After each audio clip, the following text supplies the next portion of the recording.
Pero most likely, kung ano ni kanang kung ano na to ang good numbers na nag-join. Okay, pwede na to i-mute to ang mga mic. Okay. Pwede na to i-mute to mga mic para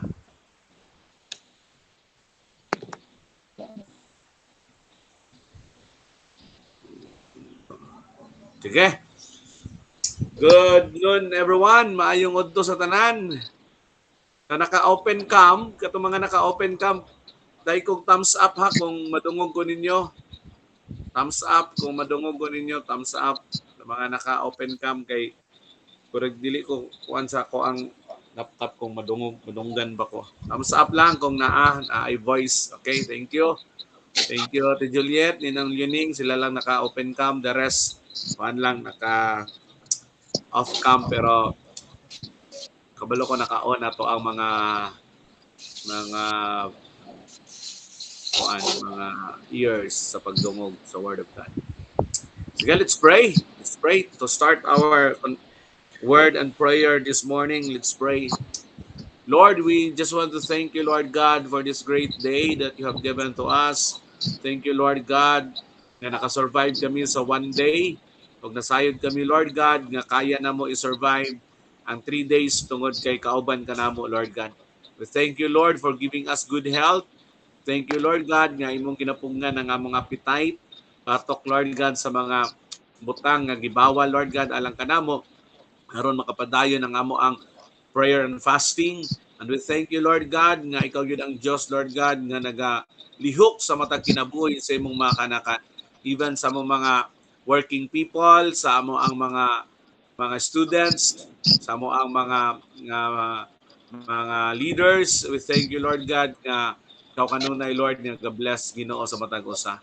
Today, give us your word, give us your revelation, Lord God, nga makapa-encourage pa namo, Lord God, nga mopadayon sa amo ang prayer and fasting, even, Lord God, to strengthen our faith, Lord God, and to grow our relationship with you. We bless you in Jesus' name.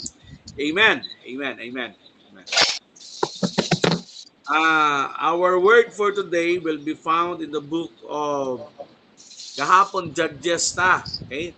Kahapon ang atong text is Judges 20 verse 26.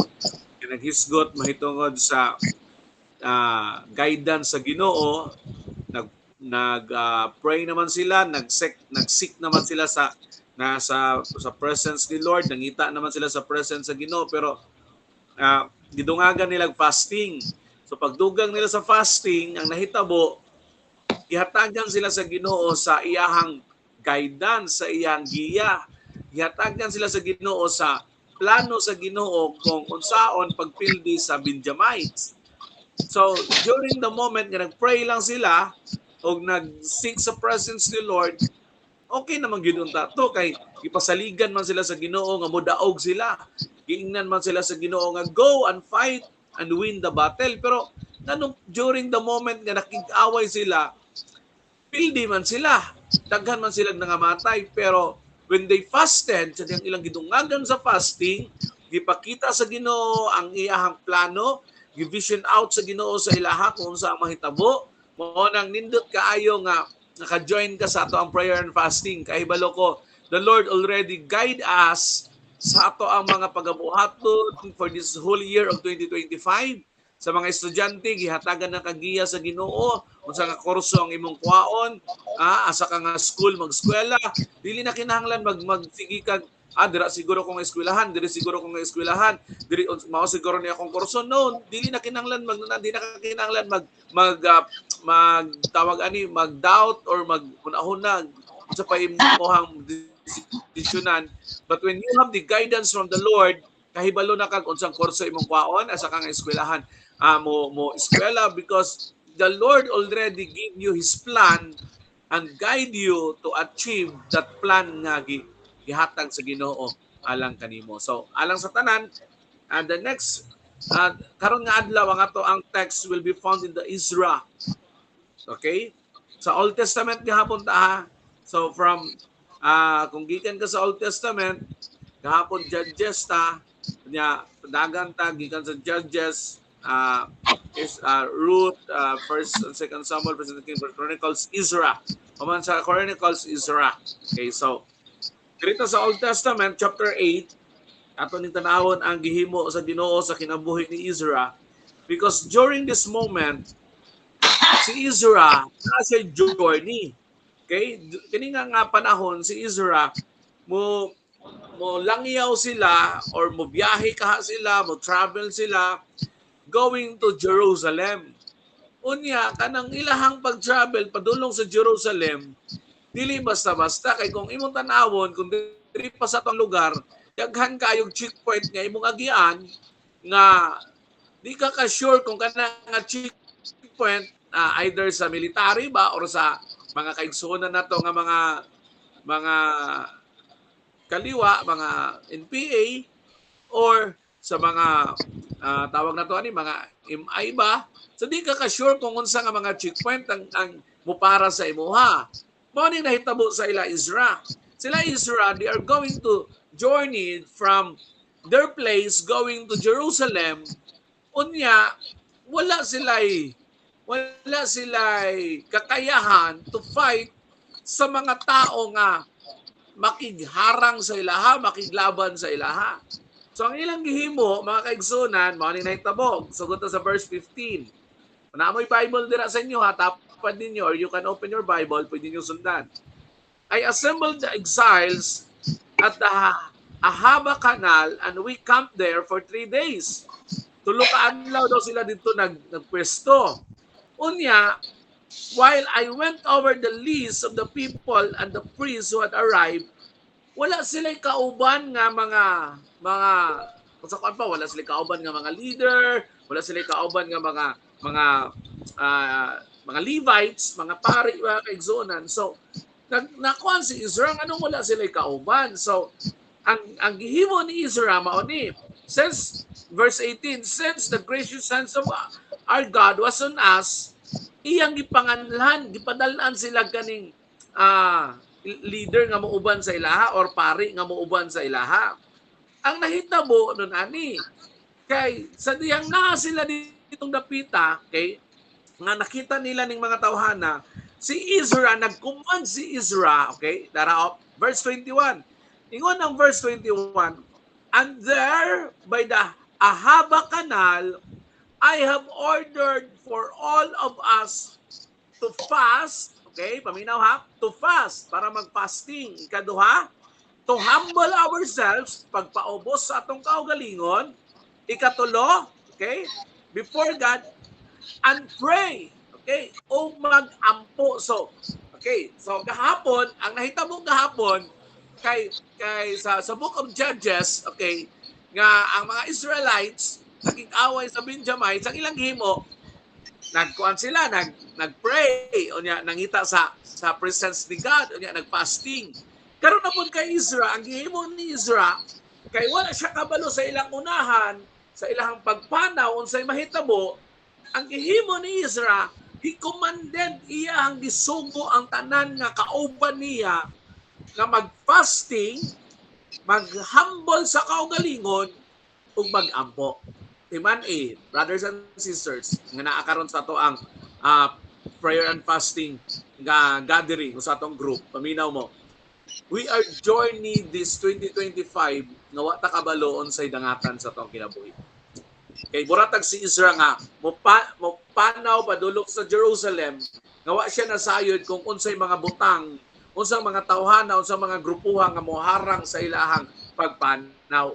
The same thing with our lives. Ingon nga mga anak sa Dios nga nagapanaw gikan karong orasa, gikan ning taknaa going to 2025 sa mga panahon o sa mga bulan, mga adlaw nga ato bangon ning tuiga, wa ta nang sayod kung unsang klaseng journey ang naata karon. Siguro maingon ka nga ang first entrada sa ako ang tuig burag dili maayo, mo na sugod sa imong journey, or maingon ka nga ang entrada sa akong tuig, sa akong journey, nindot kaayo, lami kaayo, di ba? So, pero mga kaigsunan, whatever situation we are facing sa ato ang pag-start sa atong journey, whether joyful, whether na ay sorrow, na ay circumstances, siguro maingon ka nga nga relaxing kaayo ang imong journey mga kaigsunan, regardless kung unsang situation sa sugod sa atong journey, there must be a preparation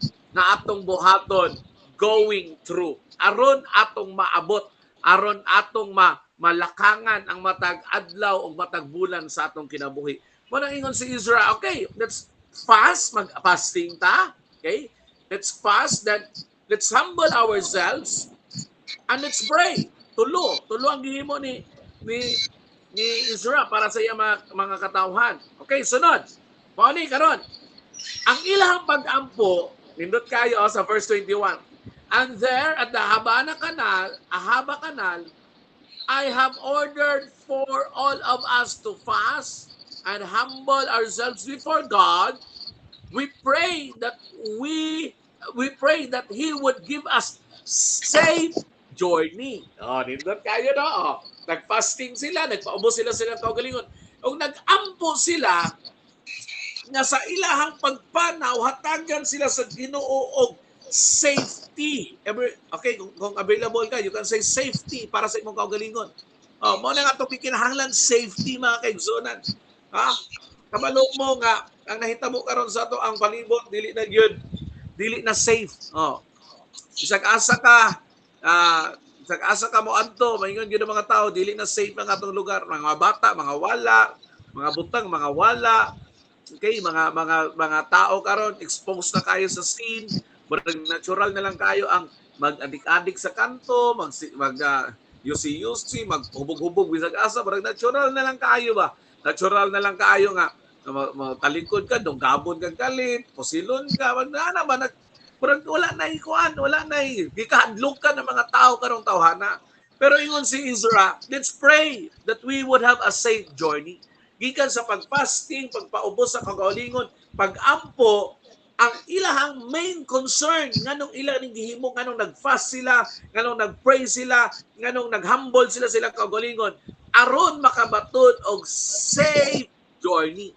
Og mauni ang atong gikinahanglan. If we want a safe journey sa ato ang pagkinabuhi adlaw-adlaw going to our destination meaning 2025 and then for the coming year 2026 and beyond mga kaigsunan, nindot kayo nakafasta.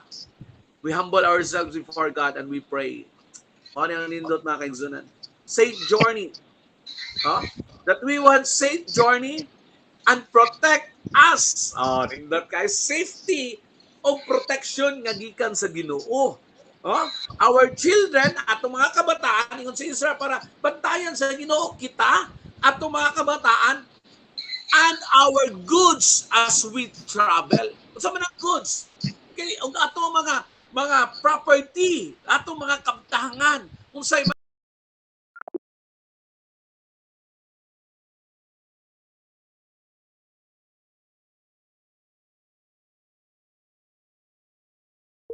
imong mga gamit, mga pantalon, sapatos, manghalay ka, walay manungkit.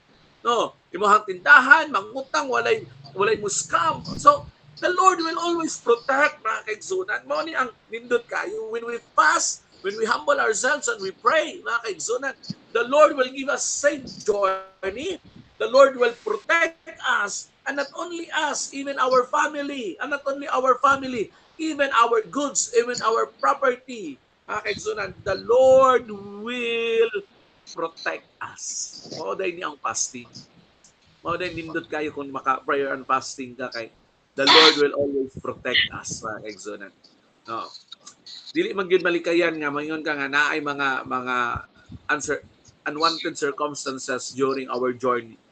Pero naa ang Dios nga mo uban sa to. Na ang Dios nga mo protection sa to. Verse 22. For I was ashamed to ask the king for soldiers and horsemen. Ingon si Israel, maulaw manggugko mo ingon sa mga hari sa ubanimin ninyo, padalimin ninyong escort, padalimin ninyong bodyguard, padalimin ninyong soldiers and horsemen to protect us along our journey. Ingon si Israel. Soldiers and horsemen accompany us and protect us from enemies along the way. For after all, we had told the king, kay ako magukiingnan ng hari, ingon si Israel. Maulaw ko maingon sa hari nga, padal imig escort, padal imig soldiers, padal imig army. nga mauban sa mua kay nauna naman gud ko pag-ingon sa hari nga ang akong Dios, okay? Ang among Dios, ang iyahang kamot makig-uban kanamo sa pagprotekta kanamo. Oh, tanawa, our God hand of protection is on all who worship Him. So kami nga nagasimba sa Ginoo, ang kamot sa Ginoo naaalang kanamo sa pagprotekta kanamo. Unya, ingon si Israel, but his first anger o ang iyahang mga kasuko batok usab sa mga tao nga wala nagaila sa iyaha. So, ingon si verse 23. So we fasted and earnestly prayed that our God would take care of us. Yun sa Israel, maunang naningkamot yun mi nga maka-fasting o maka-ampo, nga proteksyonan mi. Oh? Atimanon mi, take care, ingatan mi sa atong buhi nga Diyos. Ang sumpay, paminaw mo sa sumpay ha, last phrase sa 23. So we fasted and earnestly prayed that our God would take care of us, and He heard us. Nindot kayo. Og iyaming gidungog. Ingon si Isra. No? So kami naninguhan yun mi, naningkamot yun mi nga maka-fasting o makaampo. Aron kami bantayan sa Ginoo kay nakasulti nako, nakaingon ako sa hari nga ang Ginoo nga among gisimba mo ay magproteksyon sa mua.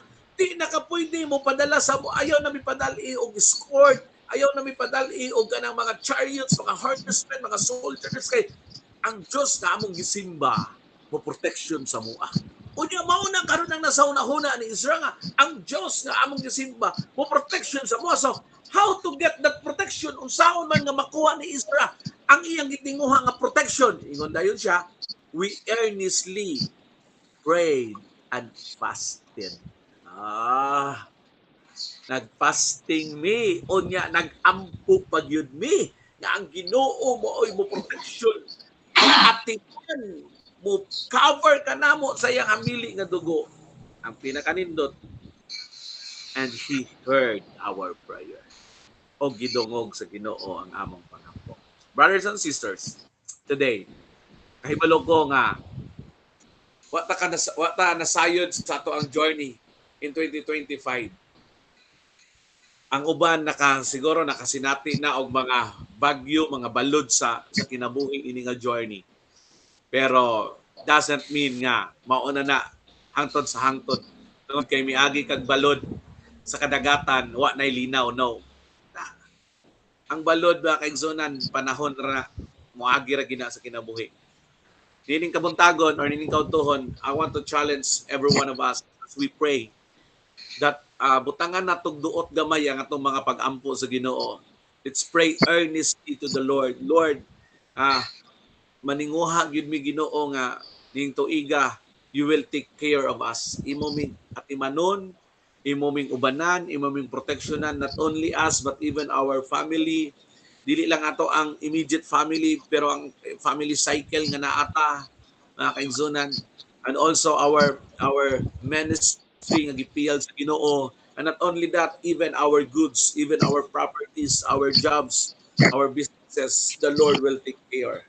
Kanang imong pag-fasting, kanang imong pag-humble sa atong kaugalingon, kaning atong pag-fasting, pagpaubos sa atong kaugalingon o pag-ampo, dili ni kawang mga kaigsunan, because the whole year, as we journey this year, the Lord will continue to take care of us. The Lord will continue to protect us. And the Lord will continue to bless us. Ayong udto sa tanan, ang hinaot ko nga sa atong pag-fasting karon, lahi ang ato ang gibati spiritually mga kaigsunan. Na ay something nga ginahimo ang Holy Spirit sa atong kinabuhi. Nga imuhang masinatian nga lahi kaysa sa atong mga panahon nga walay puasa nga nahitabo. Ato na lamang yung gisacrifice ang ato ang body, ang ato ang mga appetite, ato mga craving. Pero salamat sa Ginoo nga there's always nga Holy Spirit nga ang imong craving mapulihan sa kalipay sa Espiritu Santo. O nang ingon si Isra, I order the people, akong yung giingnan ng mga tao, mag-fasting ta, magpaubos ta sa atong kaugalingon, ug mag-ampo ta kay wa ta nasayod sa ato ang journey. Wa ta nasayod sa atong unahan. Pero mao ni pinakanindot kaysa dihang nag-fasting ta, nag-humble ta sa atong kaugalingon, o nag-pray, the Lord will hear us. He will take care of us. Let's pray. Mag-ampot. Lord, we thank you and we honor you, Lord God, for this day. Salamat, Lord God, sa amo ang ikaduha ka adlaw, sa amo ang fasting, sa amo ang prayers, sa amo ang pagigsandurot kanimo, Lord God, sa among pag-seek sa imuhang presence, sa amo ang pag-pray, sa among pag-humble, sa among pagalingon, sa among pag-escape, Lord God, sa among pag-win, batok sa amo ang body, sa among appetite at cravings, Lord God. We honor you, Lord, and we thank you nga kauban ka namo, Ginoo. We thank you, Lord God, for the word ngayon mong gihatag ka namo in the life of Israel, Lord God. Kasi nang nag-journey sila, Lord God, wala siya lain, Ginoo, nga gisaligan, Lord God, nga mo ay mo protekta, mo atiman alang kanila, kundi ikaw lamang, O Diyos. Lord, even kami ngayon mga katauhan, sa baso pibula, Lord God, even sa baso pipasig, Lord God, wala mi laing gisaligan, kundi ikaw lamang, O Diyos. Lord, we fasted, we pray, we humble ourselves, we seek your face, Lord God. Tugod kay nasayod kami, Lord God, nga dili na mo kaya proteksyonan ng among mga kaugalingon. Wala mi nasayod for what will happen tomorrow, Lord God, and beyond. But we know, Lord God, nga naka-blueprint na Ginoo, naka-plano na ang tanan, Lord God, nga imong pagabuhaton sa among kinabuhi. Kung imo kaning reveal ka namo, Lord God, samtang nagahimo kami sa amo ang prayer and fasting. And we thank you, Lord God, na sa mga plano nga imong gi-reveal kanamo, Lord God, ang imong protection anaa, ang imong provision anaa, ang imong pag-atiman kanamo, Lord God, anaa, Lord God, ang imong pakiguban kanamo, anaa, Lord God. We thank you, Lord God, nga ikaw gyud ang Dios, Lord God, nga gahatag og good health sa matag usa, Ginoo. Hindi man kami makakaon sa rice, Lord. Hindi man kami makakaon og sweets, Lord God. Daghan magibawal sa mo ang appetite, Lord God. Ang panasayod kami, Ginoo, that you always renew our strength, Lord God. We thank you, Holy Spirit, for working in us. Salamat nga kanunay ka namong ma-feel, Holy Spirit. Salamat nga kanunay kang nagalihok sa among kinabuhi. We honor you, Lord God, and we thank you sa kinabuhi sa mga kaigsunan na nag-appeal sa among prayer and fasting, even sa among mga youth, Lord God, sa among mga women, sa among mga men, sa mga leaders, Lord God. Continue to anoint, to bless them, Lord God. Continue to use our lives, Lord God, nga naagid akong impact na mahitabo kining prayer and fasting among gihimo, Lord God. We thank you, we bless you, we honor you, Lord God. We also include, Lord God, si Nanay Nina sa among prayer, Lord God, sa iyang tuhod, Ginoo. Padayon ka sa pag-heal, Lord God. Padayon ka, Ginoo, sa pag-renew sa iyang kusog, pag-ayos sa iyang tuhod, Lord God. Even kay Ninang Ging, Lord God, padayon ka sa pag-tandog sa iyang lawas, Lord, in the name of Jesus. Ang iyang blood pressure, Lord God, na nagsugod na og baba, Lord God, imuha kining normal, Ginoo, in the name of Jesus Christ of Nazareth. Na walay buhat sa kaaway, Ginoo, nga makadaot sa iyang panglawas, in Jesus' name. Even, Lord, ipataas na, Ginoo, ang iyang hemoglobin, Lord God, and we pray, Ginoo, nga makakita og donor, Lord God, alang, Ginoo, sa iyang dugo, Lord God, in Jesus' name. Lord, magtandog kag mga tao, Lord God, nga na ay dugo nga A+, Lord God, para, Ginoo, makadonate, Ginoo, alang kay Ninang Ging, in the name of Jesus. We also pray for your provision alang kaniya, Lord God, in Jesus' name, sa tanan namang mga kaigsunan, Lord, kanay mga balatian, padayon ka sa pagtandog, Ginoo, in the name of Jesus Christ of Nazareth. Padayon ka sa pag-ayo, Lord God. Padayon ka, Ginoo, sa pag-renew, Lord God, sa kusog, Lord God, in Jesus, even kay Nanay Sonia, Lord God, continue to touch her, Lord God, in Jesus' mighty name. And we pray, Lord, sa mga senior citizens sa simbahan, Lord, padayon ka, Ginoo, sa paghatag kanila good health kanunay, Lord God. Ang mga kaigsunan namo sa Pasig usab, Lord, padayon ka sa pag-bless sa tanang mga trabaho, mga negosyo, Ginoo, mga lisensya sa imong makatauhan. Even, Lord God, sa mga kaigsunan namo diri sa Bula, Lord God, ang mga estudyante makahuman sa pag-eskwela, Lord God, ang daming maayong kaugmaon, hindi sila, Lord God, makalimot o malayo diha kanimo. We thank you, Lord, we honor you, we bless you in Jesus' name. Amen and amen. Sa palakpakan at tapuhin ng Diyos, wherever you are, you can clap your hands and let's have 7 times hallelujah. 1, 2, 3, go. Hallelujah. Hallelujah. Hallelujah. Hallelujah. Hallelujah. Hallelujah. Hallelujah. Amen. Pwede tayo mag-open cam? Let's have a picture. Open cam para sa itong picture taking. Ming, pwede ka mag-picture, Ming. Take a picture, Ming. Open cam ta para sa ito ang picture. Sorry po. 1, 2, 3, smile. Mag-picture na. 1, 2, 3, smile. Sign 2 days. peace sign. 2 days. 1, 2, 3, smile.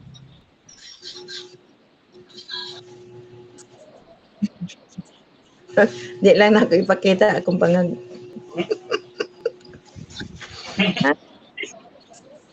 Okay, thank you everyone. Padayon to sa atong task. Okay, atong memory verse. Ayaw mo kalimot sa to ang mga memory verse. Importante atong memory verse ha.